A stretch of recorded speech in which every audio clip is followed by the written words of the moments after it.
इंद्रियों की निर्मलता विषय भोगने से रोकने से होती है, विषयों के सेवन से इंद्रियां मलिन हो जाती है।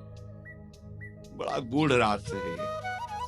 राधा वल्लभ श्री हरिवंश सद्गुरुदेव श्री प्रेमानंद जी महाराज के दिव्य अमृत वाणी को ध्यान पूर्वक श्रवण करें और इस चैनल को सब्सक्राइब कर ले ताकि सद्गुरुदेव की अमृत वाणी आपको हमेशा मिलते रहे। राधा नाम सदैव जपते रहे।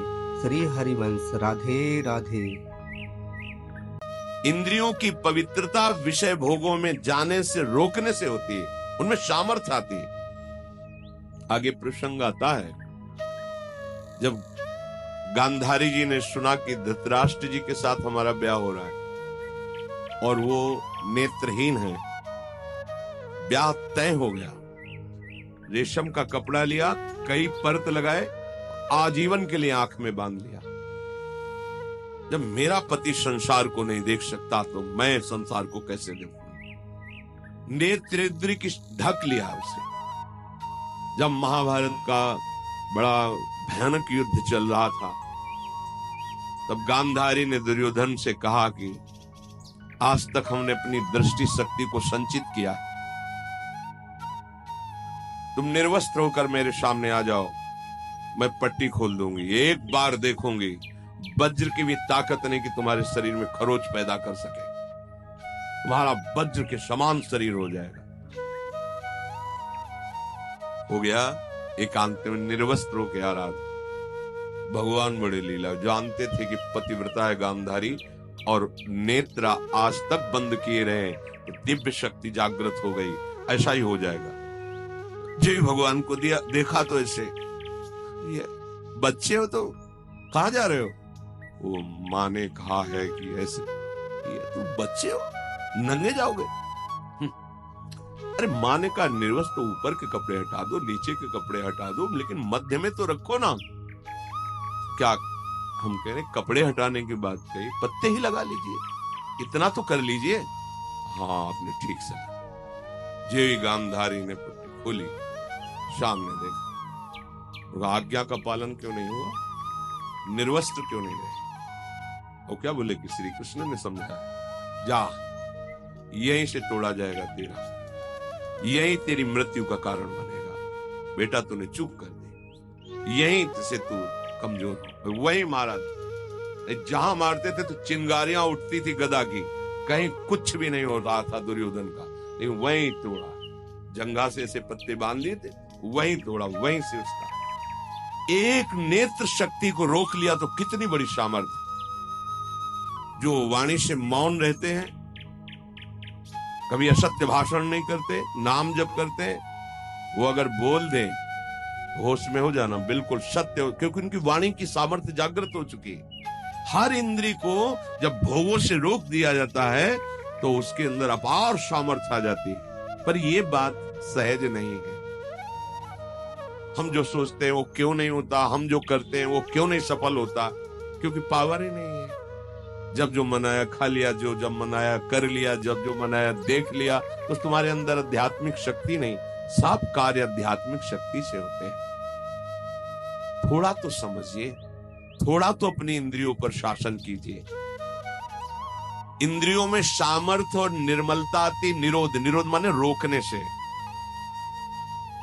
विषयों का जितना शास्त्र आदेश करता है उतना स्वीकार, शेष विरोध, वो आगे भजन कर सकता है। जो ये लोग कहते भजन नहीं बनता, तो मनमानी आचरण बनते हैं ना, इसीलिए भजन नहीं बनता। शास्त्र क्या आज्ञा कर रहा है?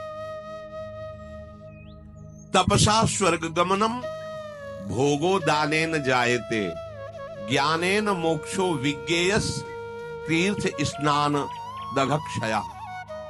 तीर्थ स्नान से पाप नष्ट होते हैं, तपस्या से स्वर्गलोक की प्राप्ति होती है, दान से अधिक भोगों की प्राप्ति होती है। आप जो दान कर रहे हो कई गुना बढ़कर आपको मिलेगा अगर सत्पात्र को हुआ है। पर यदि भगवत तत्व का ज्ञान हो गया है तो आवागमन मिट जाता है, सारे कष्ट मिट जाते। वो केवल भगवत तत्व के ज्ञान से ही होगा, वो तुम्हारे दान पुण्य से नहीं। वो सत्संग के द्वारा प्राप्त विवेक से भजन करते हुए जो भगवत तत्व का बोध होता है वो आवागमन चक्र को मिटा देता है। इस जन्म में मनुष्य जिन जिन पदार्थों का उत्तम पात्र को दान करता है, भावी जन्म में उसे वो पदार्थ बहुत मात्रा में प्राप्त होते हैं।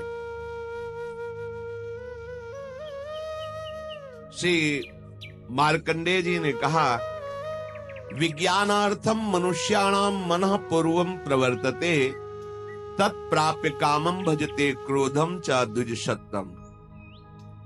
इंद्रियों द्वारा जिस विषय का ज्ञान होता है, ये बहुत सुंदर पदार्थ, खा लिया जाए, ये बहुत सुंदर भोग है, भोग लिया, पहले इंद्रियां ज्ञान देती है, ये बहुत सुंदर, बहुत अच्छा है।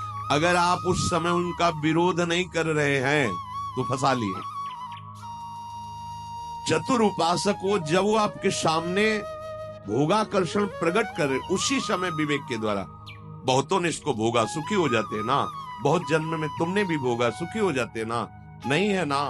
हम धर्म विरुद्ध आचरण नहीं कर सकते, अभी तक किया, अब नहीं करें, ये शुरू कर दिया विरोध, अब वो जलाएगी। प्रमथन स्वभाव वाला मन, प्रमथन स्वभाव वाली इंद्रियां जलाएगी, उसको तुम सह जाओ, बस सहन नहीं कर पाते। हम बहुत कुछ सहन कर सकते हैं। देखो, अगर आपको जरा सा भी ऐसे अंगूठा दबाया जाए तो आपको कष्ट, आप कहोगे मैं नहीं सह, लेकिन हाथ टूट जाता है, सहते हो ना, पैर टूट जाता है, सहते हो, जीवित रहते हो ना। भारी से भारी ऑपरेशन, बड़े से बड़ा हो, आप सह जाते हो ना, क्योंकि आपके केवल सहने की स्वीकृति की जरूरत है। अपने स्वरूप को न कभी कष्ट हुआ न कभी होगा। देह में जितना भी कष्ट आता है वो आपकी स्वीकृति के कारण आपको भासता है। आप जितना देह को मैं माने हुए उतना ही कष्ट होता है। तो अंतःकरण में जो ये इंद्रियां जलन कर, ये तो आप सहज में सह सकते हो। आप बड़े वीर हो, बड़े बड़े कष्टों को सहते हो। देखो कितना कष्ट होता है मां को जब वो 9 महीने गर्भ को धारण करती है। प्रसव में कितना कष्ट होता है, और सह करके अब अपने जरा विचार करो, अगर थोड़ा ज्यादा हो जाए, गैस बन जाए पेट में, तो कैसा लगता है। वो हमें पूरा 9 महीने धारण किए रहे, सब कष्ट सह सकते हो आप भगवान के अंश हो। ये जो आप डर जाते हो ना कि मन की बात अगर नहीं पूरी करेंगे तो ये बराबर जलाता रहेगा, नहीं जलाता नहीं रहेगा, वो जल के शुद्ध हो जाएगा। अगर मैंने अपने मन और इंद्रियों की बात नहीं की तो मैं जी नहीं पाऊंगा, ये केवल डरा रहा है, तुम जी नहीं अमर हो जाओगे। अगर ये बात तुम स्वीकार कर लो कि तेरे प्रेरित किए हुए गलत मार्ग में मैं नहीं चलूंगा। इंद्रियों द्वारा किसी विषय का ज्ञान जब आपको कराया जा रहा है, बहुत ध्यान से साधक उपासक जन सुने, तो वो सबसे पहले मन को घसीटती है इंद्रियां, अपने में मिलाती है, क्योंकि ये इंद्रियों का नेता है। अगर ये ना कर दे तो कोई भी इंद्रिय अपना कार्य नहीं कर सकती। जैसे मन किसी विषय में गाढ़ मनन कर रहा है, कई बार हमने देखा है, आप क्या बोल रहे हो, बात हो गई, सब हो गई, बाद में आपने पूछा कि आपने तो हाँ कह दिया था। नहीं, हमें पता नहीं कि हमने हाँ कहा। और देखो, जब तुम्हें हाँ करवाना हो तो 3-4 बार हमसे बोलो कि आप सुन रहे हो ना, सुन रहे हो ना। और जब फिर हम हाँ कहें तब हाँ मानना, पहली बात में हाँ मत मान लेना, क्योंकि अब हाँ ठीक है ऐसे क्या। तो देखा गया कि अगर मन कहीं लगा हुआ है तो इंद्रियां भी नहीं पकड़ पाती कि आप क्या बोल रहे हैं, कौन आया, कैसे है। वो हो रहा है सब, पर पकड़ में नहीं आएगा, वो स्मृति में नहीं आएगा। अगर मन अपने साथ हो जाए तो इंद्रियां कुछ नहीं बिगाड़ सकती। पर क्या होता है, विषय का ज्ञान कराने वाली इंद्रियां सबसे पहले मन को अपने में घसीटती। जहां अपने मन में इंद्रियों की प्रीता विषय भोगों में, और वो तीनों एक हुए, और अगर बुद्धि में विवेक नहीं है तो मन तत्काल बुद्धि को अपने अधीन कर लेता है। इस कहने में बहुत देर लग गई, अधीन करने में नहीं लगता। और जहां बुद्धि अधीन हुई तो उस विषय में राग या द्वेष हो जाएगा। प्रतिकूल है तो द्वेष हो जाएगा, अनुकूल है तो राग हो जाएगा। दोनों में जलन होती है। राग में जो हर्ष होता है वो शोक में परिणित हो जाएगा। अगर राग का हर्ष स्वीकार न हो तो शोक छू नहीं सकता। यह अध्यात्म है। जब किसी विषय में राग हो जाता है तो मन तत्काल संकल्प बना लेता है राग में भी और द्वेष में भी। ठीक है, भोगोगे अब तुम। द्वेष है तो विरुद्ध भाव का संकल्प, प्रतिकूल। राग है तो अनुकूल भाव का संकल्प। अब तुम्हारी अनुमति की जरूरत नहीं हुई, समझ लो। जहां इंद्रियां विषय में आसक्त हुई, मन को अपने में मिलाया, मन ने बुद्धि को घसीटा, तहां तत्काल संकल्प बनाएगा। और जहां संकल्प बना तो तुम अब क्रिया को नहीं रोक सकते, क्रिया हो जाएगी। क्रिया आरंभ हुई कि अभीष्ट उसका फल तुम्हें भोगना पड़ेगा। अभीष्ट उसका परिणाम, अशुभ शुभ जैसी क्रिया बन रही, उसका फल भोगना पड़ेगा। इसके कहने का क्या तात्पर्य? आप पहली ही दशा में रोक सकते हो। जब कोई विषय इंद्रियों को आकर्षित कर रहा, उसी समय विवेक से सावधान। जो सत्संग में सुना है, जो शास्त्रों में कई बार हमने कहा है कि आप लोग कुछ सत्संग चयन करके रखो, जो मन पर कहे गए हैं, जो इंद्रियों पर कहे गए हैं, जो वैराग्य प्रकरण में कहे गए हैं, जो धर्म युक्त। तो जहां मन आपका, तो तुरंत उस सत्संग को दोबारा सुनो। शास्त्र में जो लिखा है वहां तुरंत पहुंचाओ, या सत्संग की बात तुरंत लाओ। नहीं नहीं, ये गलत है। वो संकल्प बनने नहीं पाएगा, वो पूरा सिस्टम घसीट नहीं पाएगा कि मन बुद्धि को अधीन कर लिया, और मन को इंद्रियों ने अधीन कर लिया, इंद्रियों को विषय ने अधीन कर लिया, अब संकल्प बन गया, क्रिया हो गई। इतना समय कैसे दे दिया? असावधान साधक भ्रष्ट हो जाता है। देखो, इस खेल में तुम उतारे गए हो, इसे न समझो।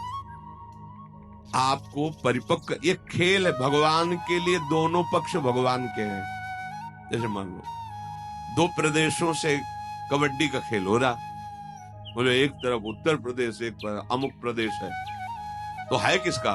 भारत सरकार का ही तो दोनों प्रदेश है, दोनों भारत सरकार के ही हैं। पर उसमें एक विजयी होगा, एक का सम्मान होगा, और एक पराजित होगा। वो अपने हृदय में निरुत्साहित भी हो सकता है, पर है वो दोनों सरकारी। ऐसे ही माया और भक्ति, ये दो का पक्ष है। भगवान की ही भक्ति और भगवान की ही माया है। अब आपको भेजा गया कि दो पक्ष में चयन करो, खेल होगा, होगा पक्का होगा।